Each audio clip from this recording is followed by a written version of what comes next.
News network, मैं हूं मोहम्मद एहसन।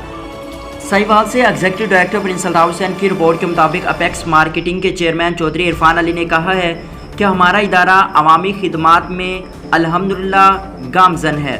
आवाम को ज़्यादा से ज़्यादा सहूलियात और मशवरों से नवाजना हमारी पहली तरजीह है। मार्केटिंग के शोबे को मज़ीद तरक्की की जानिब गामजन करने में कोशिश हैं।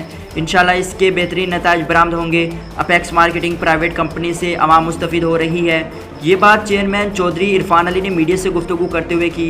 उन्होंने कहा कि जायदाद की खरीदो फरोख्त और दीगर मसनूआत की फराहमी में हम आवाम को ज़बरदस्त सहूलियात दे रहे हैं ताकि वो इससे अपने इस्तेमाल में ला सकें। लोगों की अक्सरियत अपेक्स मार्केटिंग पर एतमाद का इज़हार करती है।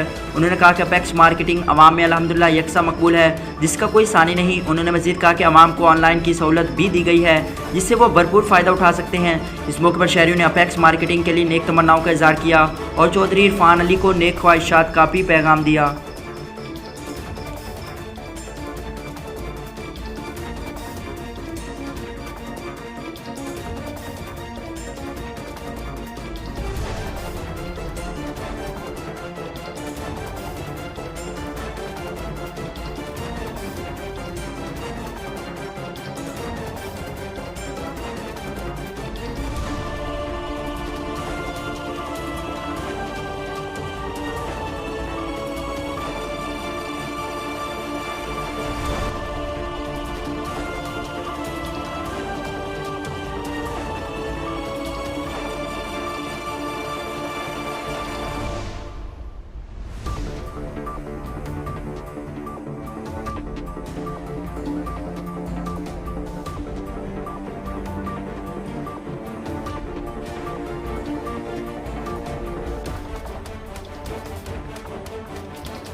बुलेटिन में फिल वक्त इतना। मजीद देखते रहिए ANY न्यूज नेटवर्क।